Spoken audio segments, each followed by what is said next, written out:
Imagine a continent rich in resources yet shackled by debt. Africa is not poor. It is the wealthiest continent, rich in natural resources, culture, and human potential. Yet, financial warfare keeps it in a cycle of dependency and struggle. For decades, we have been told that debt is necessary for development.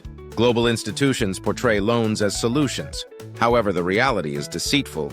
Africa has been systematically defrauded through loans that don't exist. Let's uncover the machinery of this fraud. Many think loans come from banks with real money. In truth, banks create money with a keystroke, resulting in a fictional debt burdening the borrower with real labor. When the IMF or World Bank loans to an African nation, it offers digital promises in return for power over policies, leading to real-world consequences like austerity and poverty.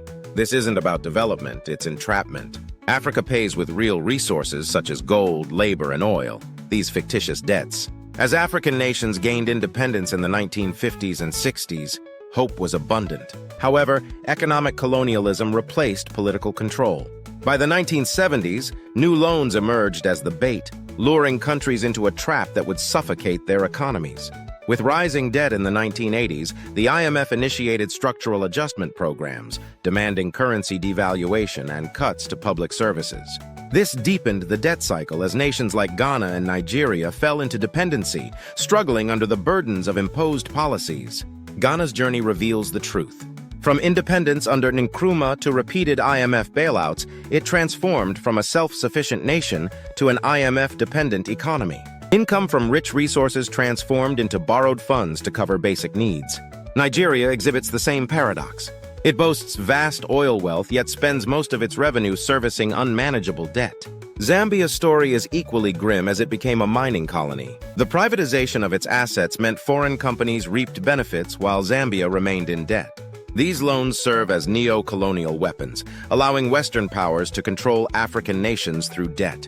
The narrative frames debt in religious terms, implying morality and discipline. But in reality, it's a mechanism of subjugation. There is a way to break free. The creation of the African Monetary Fund is essential. It would offer low-interest loans and operate under a democratic structure, prioritizing the continent's sovereignty. Africa owes nothing to those masquerading as helpers. It's time for a neo-liberationist revolution. By reclaiming value, wealth, and dignity, Africa can break these phantom chains. So ask yourself who truly owes whom. The illusion must end. The time for change is now.